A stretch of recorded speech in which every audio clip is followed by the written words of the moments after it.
I'm Gloria Harmon, 64 years old, and last Saturday I spent the entire day preparing a homemade dinner for my daughter and her husband: roast chicken, mashed potatoes, fresh green beans, and apple pie from my mother's old recipe. By 7:00, everything was set. The candles were lit. The table was perfect. But by 9:00, I was sitting alone at the same table, hearing them talk about me like I wasn't even in the room. I had saved $750,000 over the years to give them a house. Now I wasn't sure if I'd give them a single cent before I go any further. Let me know where you're listening from in the comments, and tap that like button if you've ever been taken for granted by someone you love. I live in Chula Vista, a quiet part of Southern California, not far from the coast. I've worked in human resources at a manufacturing firm for over 2 decades. It's not glamorous, but it's steady, and I've always believed in doing things right.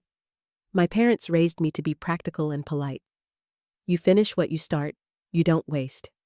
You help when you can. When I got divorced at 40, I had to learn quickly how to stretch every dollar. My daughter Elodie was just 12 at the time. Her father paid support for a little while, then disappeared altogether. So I cut back. I cooked at home. I drove the same car for years. I clipped coupons and watched every bill that came in. It wasn't easy, but I found a rhythm. I invested where I could: stocks, index funds, the occasional real estate move when prices dipped, then climbed again. I sold our San Diego condo and downsized. The extra money went into savings. My job offered stock options, and I took advantage of every opportunity to grow what little I had. By the time Elodie graduated from college, I'd built a quiet little nest egg, one that I rarely talked about. She married Niels 3 years ago. They rent a small apartment near the freeway. He sells auto parts, makes decent money, not quite enough for a down payment on a home. Not in California. I had been thinking for months about surprising them on her birthday, writing a check for the full down payment, maybe even a little extra to help them start fresh. I kept imagining the look on her face when she opened the envelope. I thought maybe she'd hug me the way she used to when she was little. But Elodie isn't that little girl anymore. She used to ask how my week was going, or if I needed help carrying groceries. Now our conversations are more like assignments: she needs my car, or a babysitter for a friend's child. Or my kitchen, because theirs is too small for hosting. Sometimes I tell myself they're just young, still learning. Sometimes I wonder if I'm making excuses for their lack of kindness. Last Saturday was dinner at my place. They asked for something simple, nothing too spicy.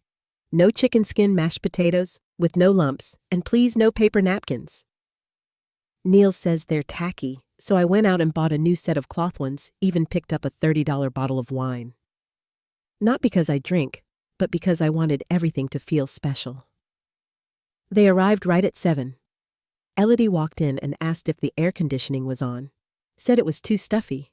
Niels didn't say much, just sat down and pulled out his phone. They didn't ask how I'd been or how work was going.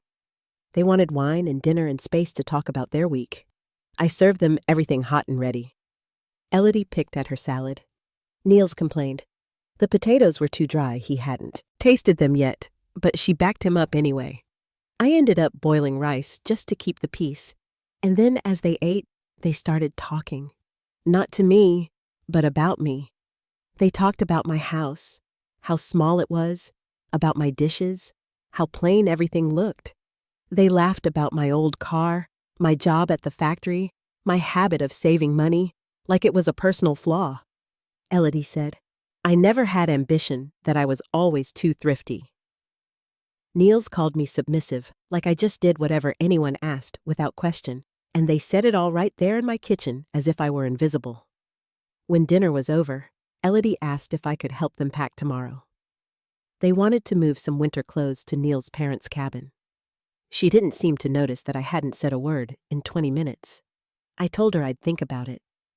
But that night, as I cleared the table alone and looked at the bank statement I'd left folded in the drawer, the decision started forming quietly in the back of my mind. I didn't say no. Night, but something in me had already started changing. I woke up early the next morning. The house was still the kind of quiet you only get on a Sunday. I made coffee stronger than usual and sat at the kitchen table, the same spot where I'd listened to my daughter and her husband pick apart my life like it was a charity project. The bank statement was still tucked in the drawer. $750,000. I had looked at that number so many times, thought about all the ways it could help Elodie and Niels. Now, for the first time, I started to wonder what it could do for me. They had asked me to help move boxes that day, winter clothes to Niels' parents' place. Elodie never asked if I was available. She just assumed. I hadn't answered her last question at dinner, and I didn't plan to call her back that morning. I poured a second cup of coffee and sat with it, letting the idea take root. Maybe I didn't owe her anything more. I'd never thought about spending the money on myself. Every dollar I saved had been for Elodie. From the moment Richard left and stopped sending child support, I had shifted into a mode that never turned off. Provide, save, stretch, sacrifice. That was the rhythm of my life. I gave up vacations, ignored upgrades, made do with what I had so that one day she could have better. And now, I pictured her standing in a big, polished kitchen with a marble island showing her new friends around a house bought with my years of planning. Would she even mention where the money came from? Or would she talk about it the way she spoke about everything else I'd done? Like it was never quite enough, never quite right. By mid-morning, she called. I let it ring. Then it rang again. I didn't answer. A message popped up on the screen. Mom, why aren't you answering? We're waiting for you. We have to be there before lunch. I read the words slowly, then set the phone down. Not a question, not a request, just an expectation. The same tone she always used. I stood up and walked through the house. I ran my hand along the back of the couch Niels had mocked. Looked at the kitchen I'd worked in for 20 years. Everything they sneered at my furniture, my plates, the cloth napkins I bought because she asked me to. I started to see it all through my own eyes again, not through theirs. I sat down at my desk and pulled out a notebook. For the first time, I made a list for myself. What would I do with this money if it weren't for Elodie sell the house and move closer to the coast maybe? I'd always wanted to wake up and see the ocean.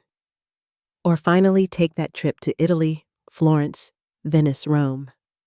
I had a folder tucked away with clippings and notes from years ago. Little dreams I had shelved when college bills came, when braces were needed, when rent went up.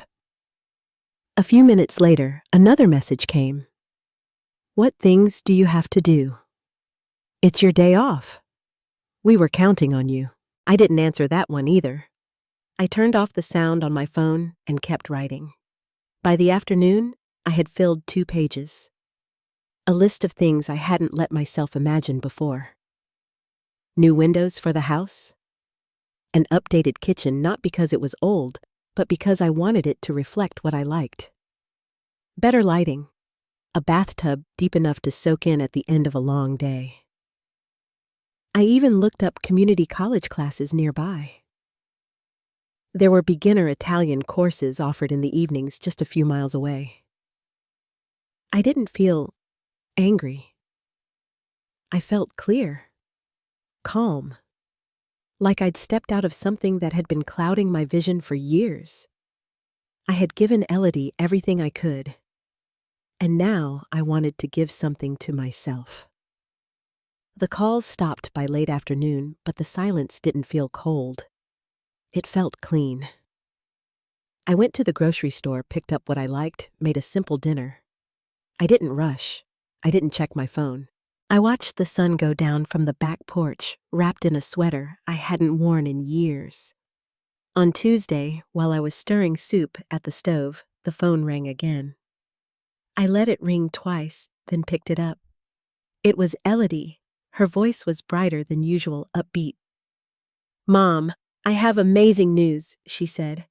"We went back to see the house in East Lake, the one I told you about. And the owners are moving out sooner than they thought, so they dropped the price. It's now $820,000. Isn't that great? I listened, stirring slowly. She kept talking. We met the neighbors too. Really nice couple. He's in IT, she's an interior designer. They have 2 kids. The house has a big open kitchen and a fireplace. Oh, and there's even a little office space Niels wants to turn into his home office. Mom, it's perfect. I waited. And we can make it work, she continued. With your help. Remember you said you'd think about it. I mean, we're not asking for a gift. This is a home you'll always be welcome in.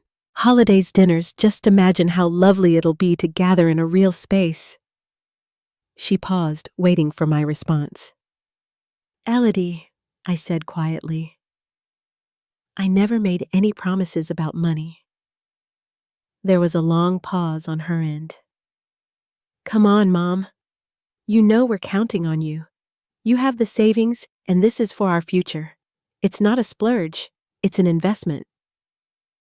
How much are you expecting? I asked, though I already knew. Well, with the new price, we need $164,000 for the down payment, plus inspections, insurance, moving costs.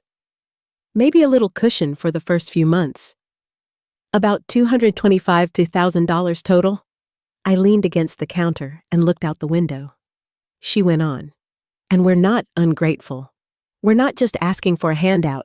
We'll make this a home for all of us. You'll have a guest room. Niels even said we'd put in a nice chair by the fireplace just for you.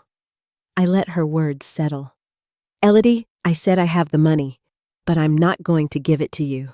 The silence on the other end stretched long and thin. Then her voice came back shaky. What I don't understand. I've made my decision, I said. Is something wrong? Are you sick? Do you need the money for medical stuff? Because if you do, just tell me. I'm fine, I said. I just want to use it for myself. There was another pause. Then she spoke again, faster now. But we're your family. Don't parents help their children? Isn't that what they're supposed to do? I raised you. I paid for your college. I supported you every way I could. You're an adult now with a husband and a job. It's time you build your own future. The silence changed. It got heavier. I can't believe you're saying this, she whispered. You're ruining everything. I'm not ruining anything I said. I'm just choosing something else. Her voice cracked. I didn't know you could be so cruel. I didn't answer. Goodbye, Elodie, I said, and I hung up. The phone rang again immediately. Then another message. I didn't read it. I sat down at the kitchen table and finished my soup. The house was quiet. The sun was setting. For the first time in a long while, the silence didn't feel lonely.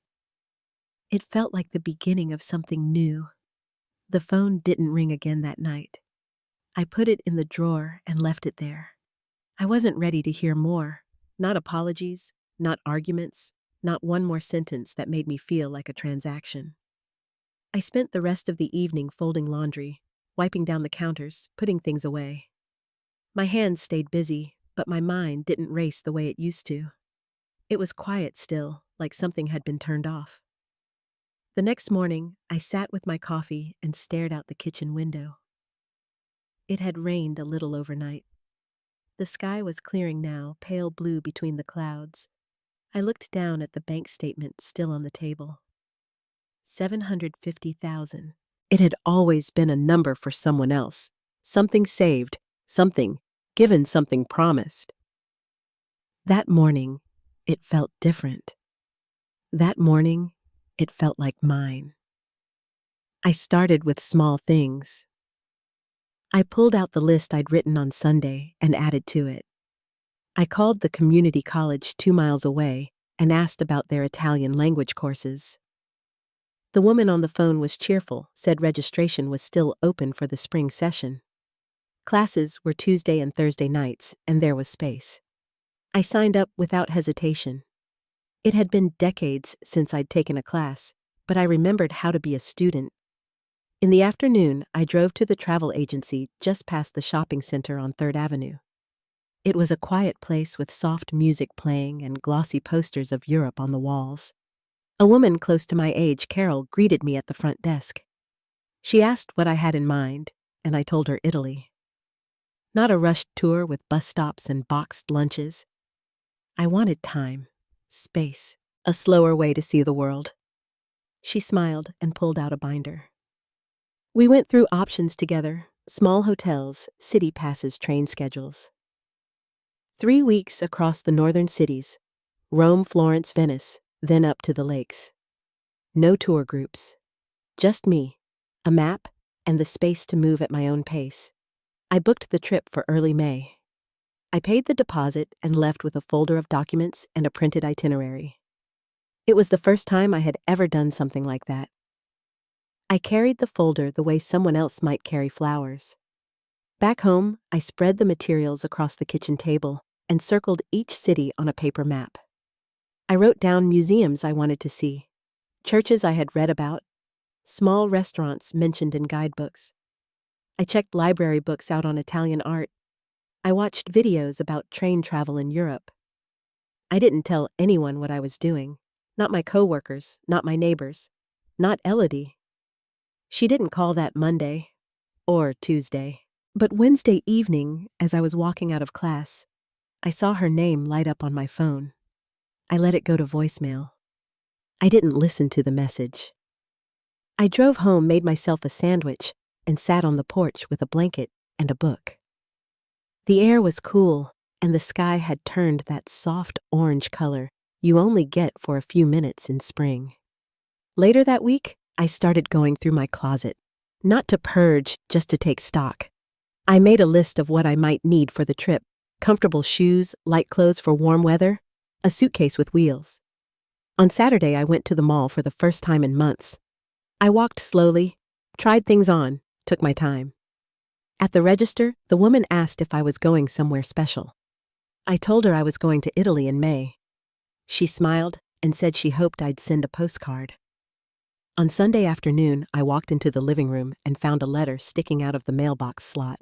I hadn't seen a mail carrier go by, so I knew it hadn't come through the usual way. It was from Elodie. The envelope was plain, and my name was written carefully in blue ink.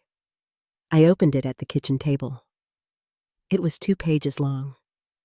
She wrote that she missed me, that things hadn't been the same since our last conversation. She said they lost the house someone else had made an offer, and now they were looking again, but in a less desirable neighborhood. She didn't ask for money. She didn't mention the amount. She said she didn't understand why I'd changed. That I used to be so warm. That she didn't recognize this version of me. She said she felt like I was punishing her.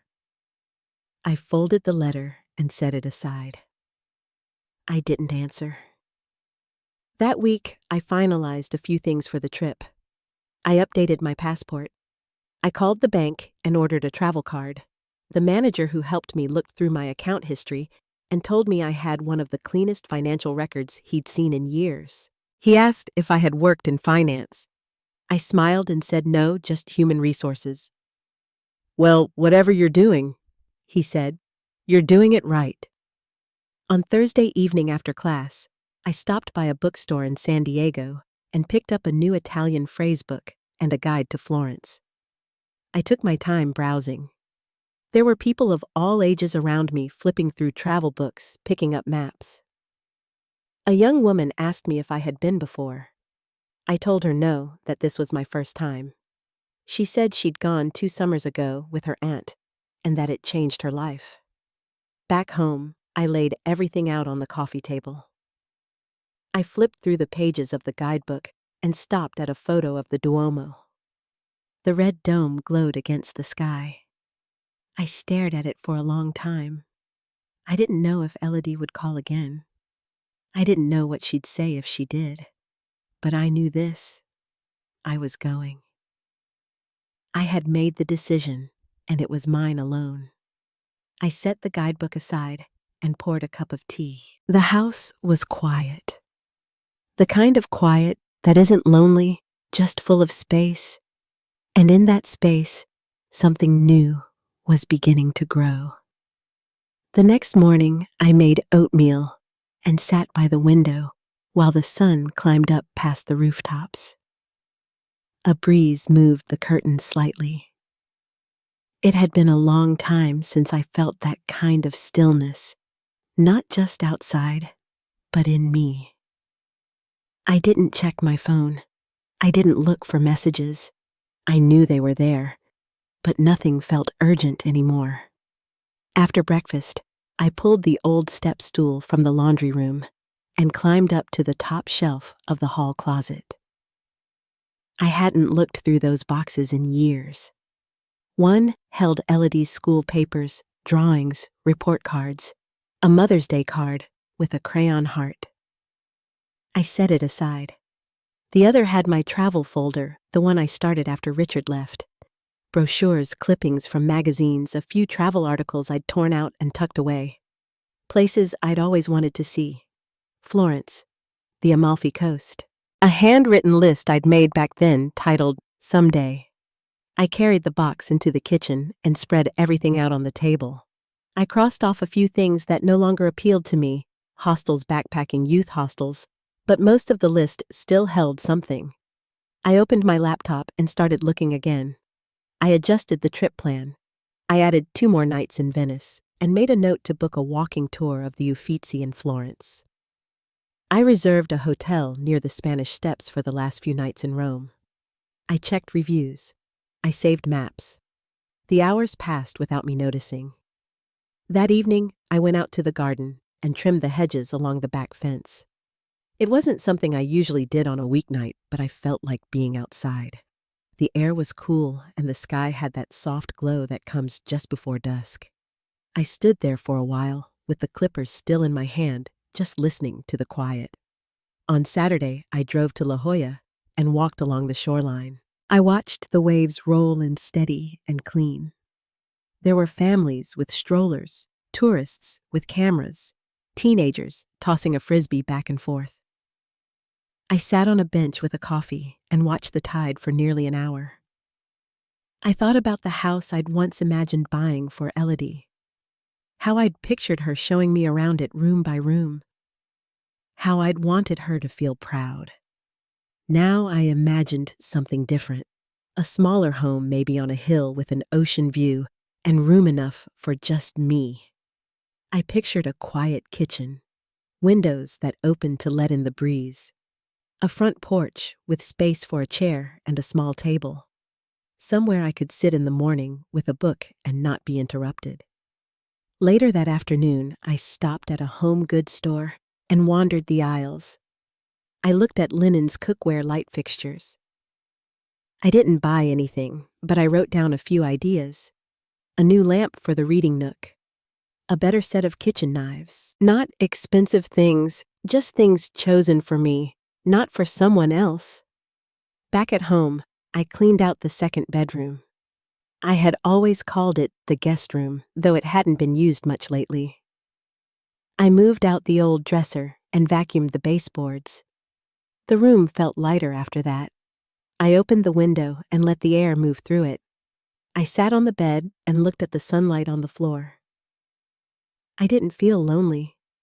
I felt settled. The next week at work, Maria, my assistant, noticed the change. "You've been smiling more," she said during our lunch break. "You're glowing. Is it that Italian class you signed up for?" I laughed and nodded.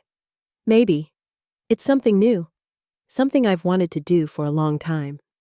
You should see the look on your face when you talk about it," she said. "It's like you're finally doing something for yourself." I didn't say much else. She didn't ask about Elodie, and I was grateful for that. That Thursday, I got another letter in the mailbox. Same handwriting, same careful blue ink.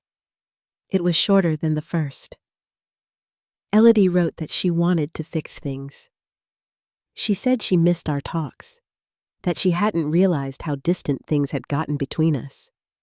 She said she'd been thinking about our last conversation and wanted a chance to start over. She didn't mention the money. Not once. I read it twice, then folded it and placed it in the drawer next to the bank statement. I didn't throw it away, but I didn't respond. Not yet. That evening, I called the college and asked about continuing into the summer session if I liked the class. They said enrollment would open in a few weeks. I bookmarked the page. After dinner, I opened the guidebook again and started reading about Venice. I learned that the gondoliers wear special licenses on their shirts and that only a few dozen are certified each year. I marked a museum I hadn't noticed before, one with a quiet garden in the back where you could sit and listen to the fountains. Saturday morning came with another clear sky. I took the car in for a service appointment and walked next door to the bookstore while I waited. I found a novel set in Tuscany and a small Italian-English dictionary for travelers. The man at the counter asked if I had a trip planned, and I told him yes next month. He smiled and said it was a good time to go before the heavy crowds of summer. That night, I packed my suitcase to see how much would fit. I rolled up 2 pairs of pants, 3 blouses, a cardigan, a windbreaker, and 2 pairs of shoes. I left space for a book and a camera. I zipped it closed and set it upright by the bedroom door.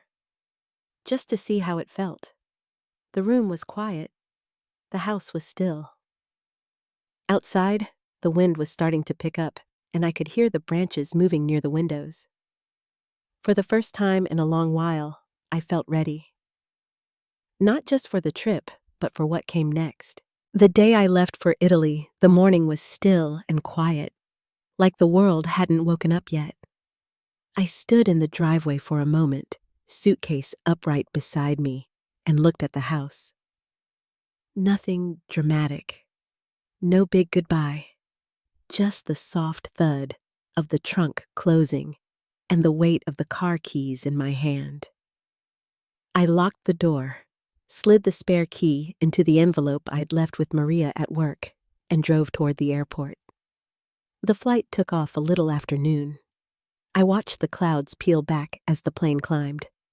Somewhere over the Atlantic, I pulled out the little notebook I'd been using and jotted down a few thoughts about what I wanted to see first.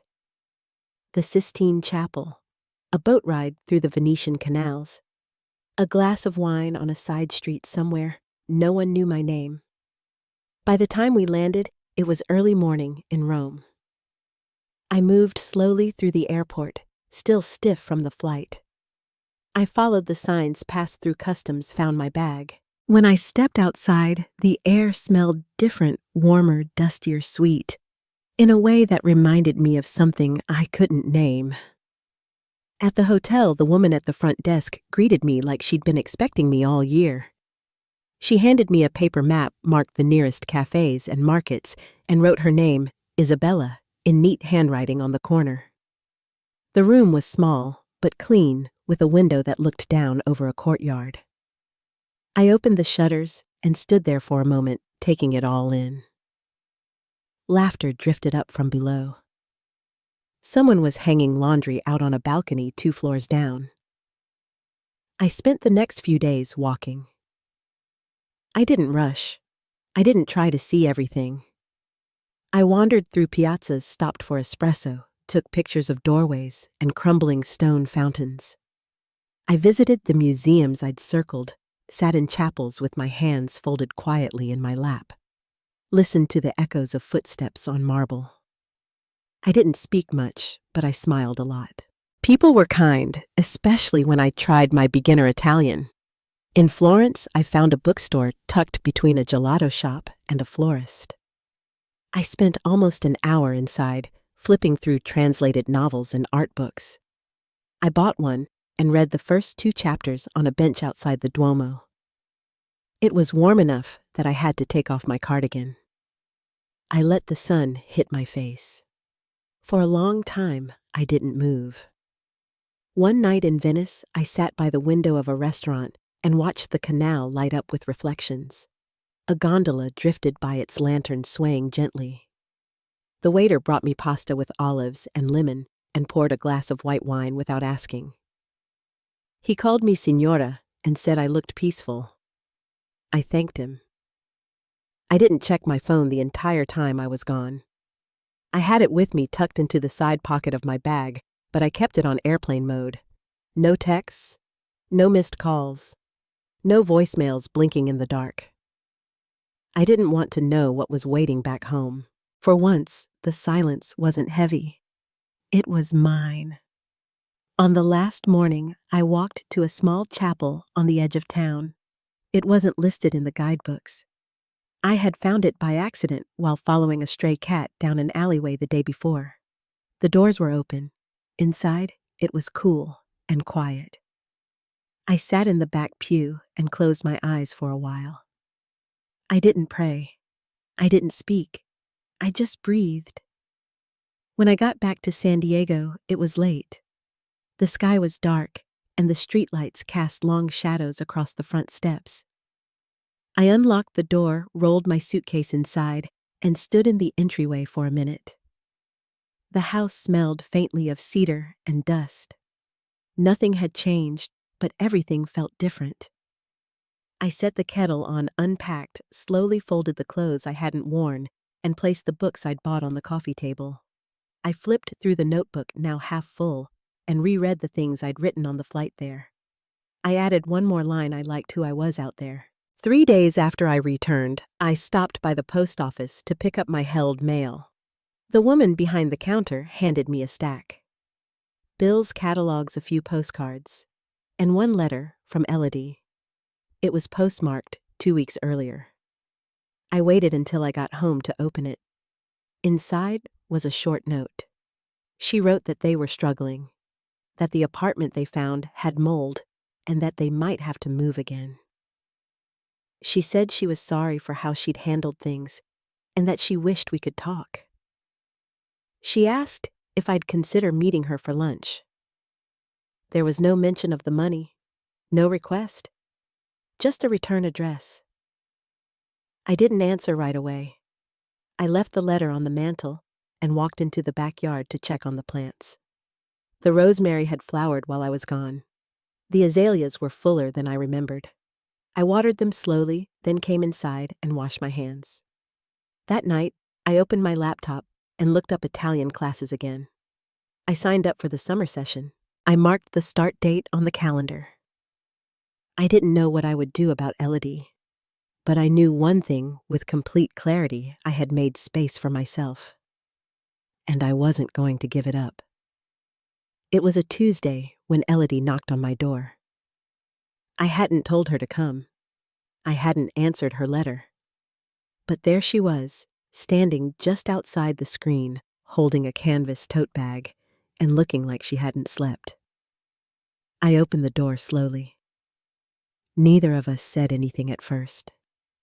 She looked past me into the hallway, then down at her feet.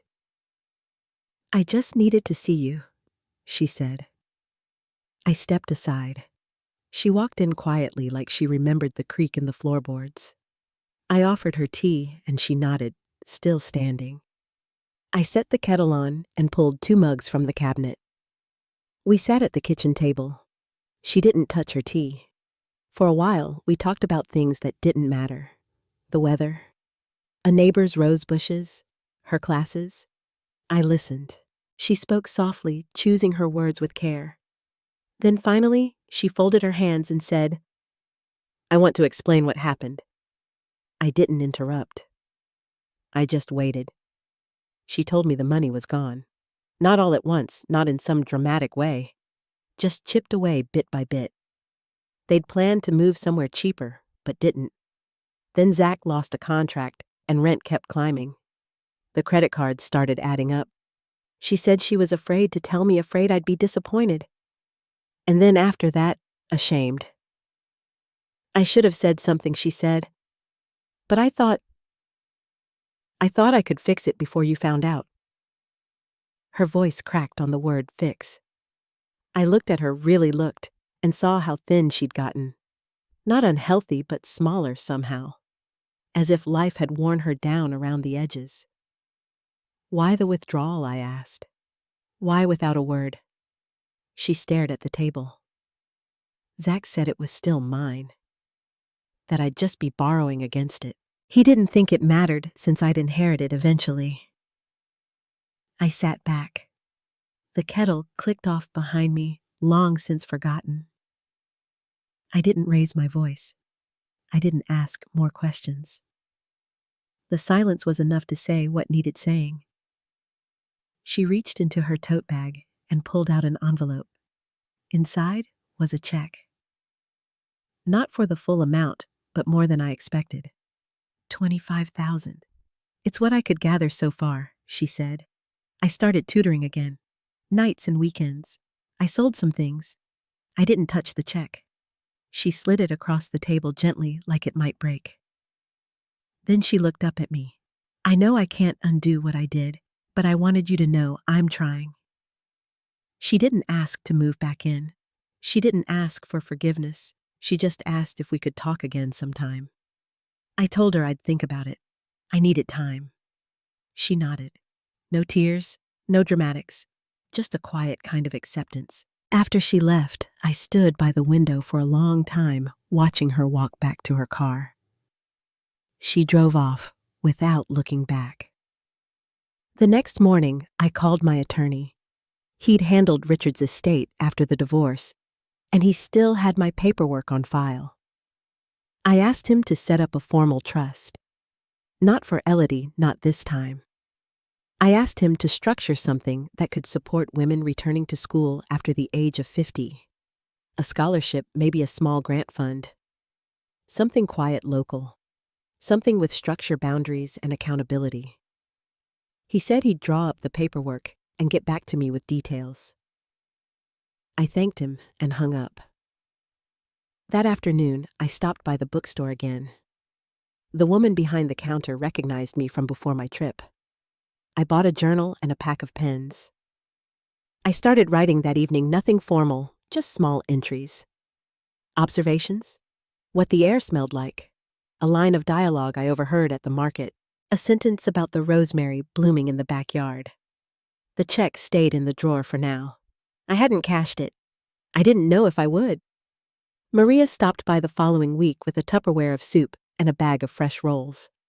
She stayed for an hour. We talked about her niece's wedding and the new art exhibit at the museum. She noticed the photo of me in Venice on the coffee table. "You look different in this," she said. "Like you're somewhere you belong." I said. I didn't bring up Elodie. I didn't bring up the letter or the visit. It didn't feel necessary. The days stretched out quietly after that. I cooked more. Kept the house neat, made time to read. I took the Italian placement test for the next session and scored higher than I expected. I signed up for the intermediate course and wrote the start date on the fridge calendar. I also added a note for myself, call the foundation board, confirm tax filing date. Little things, but they mattered. They made the house feel like mine again. One evening, just as the sun was setting, I walked out onto the back porch with a blanket and a cup of chamomile. I watched the light shift across the fence line, then leaned back and closed my eyes. Somewhere in the distance, a dog barked. A car door slammed. Life went on steady and unbothered. And in that moment, I knew I had turned the page. The grant announcement went out the first week of March. My attorney had worked with a local women's nonprofit to set up the fund. It would provide small stipends to women over 50 returning to college or trade school. The board named it the Rosemary Fund after my mother. I didn't ask them to do that, but when I saw the name printed on the website next to a picture of my mother in her apron holding a tray of lemon squares, I stood at the kitchen counter for a long time and let the memory settle. Applications opened quietly. No press, no speeches, just a line in the local paper and a notice at the library. By the end of the first month, 17 women had applied. One wrote that she'd always dreamed of getting her certification in veterinary tech. Another, a widow, wanted to finish the nursing program she'd dropped out of in 1976. I read every story. Not to judge, that wasn't my job, but to remind myself what hope looks like when it's written by hand. On a rainy Friday, 2 months after the launch, I received a certified letter from Elodie. The handwriting was hers, the stamp carefully pressed in the corner. Inside was a printed financial statement notarized showing a deposit into the Rosemary Fund for the remaining balance she owed, just over $12,000. A sticky note was attached to the top. I thought this was where it belonged. I set the note aside and filed the receipt with the others. That same afternoon, I saw Zach at the hardware store. He was standing near the paint counter, flipping through color cards with a toddler balanced on his hip. We made eye contact for a brief second. He gave a tight smile and looked down. I nodded and walked on. Later that week, I ran into Elodie again, this time at the Saturday market. She was with a woman about her age, maybe a coworker. She waved, approached me slowly. "I didn't think I'd run into you here," she said. "I come every Saturday," I said. We walked together for a short while. She asked about the garden, about my Italian class. I asked if she was still tutoring. She said yes, mostly math, sometimes English. She didn't mention Zach, and I didn't ask. At the flower stall, she hesitated before speaking again. "Some of the women from the fund. I met 2 of them. We were all at a workshop last weekend." I turned slightly. "How did that happen?" "I'm working with the nonprofit now. Part-time admin. I handle the intake forms." We stood there both looking at a row of peonies. A breeze lifted the edge of the tent overhead. "I didn't expect you to forgive me," she said, "and I know I still have more to earn. But I want to thank you, not just for the trust, but for turning it into something good." I didn't answer right away. The vendor handed me my change. I took a breath and stepped out into the sunlight. We walked a few more minutes. Then she hugged me. It wasn't long, just enough. Not too tight, not desperate, just steady, present. Afterward, I went home and placed the peonies in a vase by the kitchen sink. The scent reminded me of the bush my mother used to tend near the front porch, pale pink, with thick blooms that always drooped under their own weight. That evening, I received a call from the nonprofit director. She asked if I'd be willing to attend a small reception for the grant recipients the following month. Just a quiet dinner, a few speeches, maybe a slideshow. I said yes. When the day came, I wore a navy dress with a cream shawl. The event was held in the community center auditorium. Folding chairs, buffet-lined pitchers of lemonade. One by one, the women stood and spoke. Some with shaking voices, some with firm ones. Each had a story of delay, of hope, of determination. One woman, her name was Lydia, said she had nearly given up on herself, that the fund had given her not just money, but permission to try again, even this late in life. When it was my turn to say a few words, I didn't speak for long. I simply said, "This isn't just about second chances. It's about reclaiming the story we thought was finished." They clapped politely. A few nodded. After the event, I stayed behind to help fold chairs and carry trays. Elodie was there too. We worked side by side, no tension between us. Just motion, just rhythm. And when I walked out into the cool night air, my shawl wrapped tight across my shoulders, I realized the grief I'd been carrying had changed shape. Not disappeared, but softened, redesigned. The following week, I stood at the back of the community garden near the shed, watering the rosemary bed I'd started in the spring. The morning sun was warm, but not harsh, and the soil still held the coolness of dawn. A cardinal landed on the fence post, watching with quiet curiosity. I remember thinking how still the world felt in that moment, not empty, just peaceful. Later that day, I received a letter from Michaela. Not an email, not a voicemail. A real letter in her careful, slanted handwriting. She didn't ask for anything. She didn't even mention Darren. She just wrote that she'd been watching the updates on the Rosemary Fund and wanted to tell me she was sorry not for what she said, not for the dinners or the lies, but for not seeing me as someone who mattered. She said, "I know now that you didn't lose us. We lost you." I folded the letter and placed it in a wooden box I keep in the hallway closet, the one that holds old cards from Garrett notes from my mother and a photo strip from a fair we visited in 1971. Some things don't need to be displayed, but they deserve to be kept. The next Saturday at the farmer's market, Elodie brought me a small jar of pear preserves. She didn't say much, just handed it to me with a soft smile and said, "You'll like this one. It's got cinnamon." I took it, nodded, and thanked her. That evening, I had toast with tea and used the preserves. She was right. It was good. Sweet, but not too sweet. The house feels different now. Not louder, not fuller, just more settled. I still go to my book club every second Thursday, still walk the same path around the lake in the mornings, but there's a quiet sturdiness in how I move through the day now, not waiting for apology, not chasing approval, just living upright and unbent.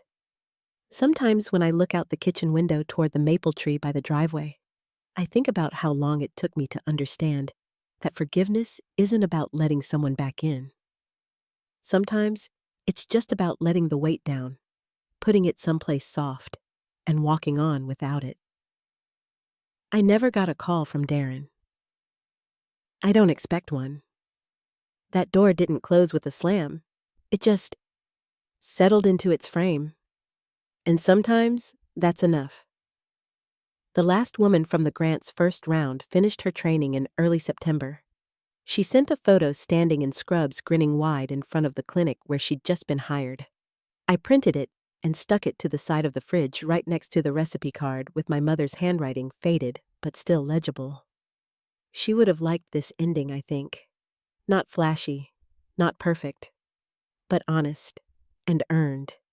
If you've made it this far, thank you for staying with me.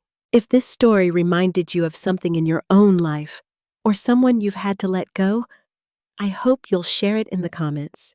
And if you haven't already, feel free to subscribe. There's more to come. Hoi ChatGPT.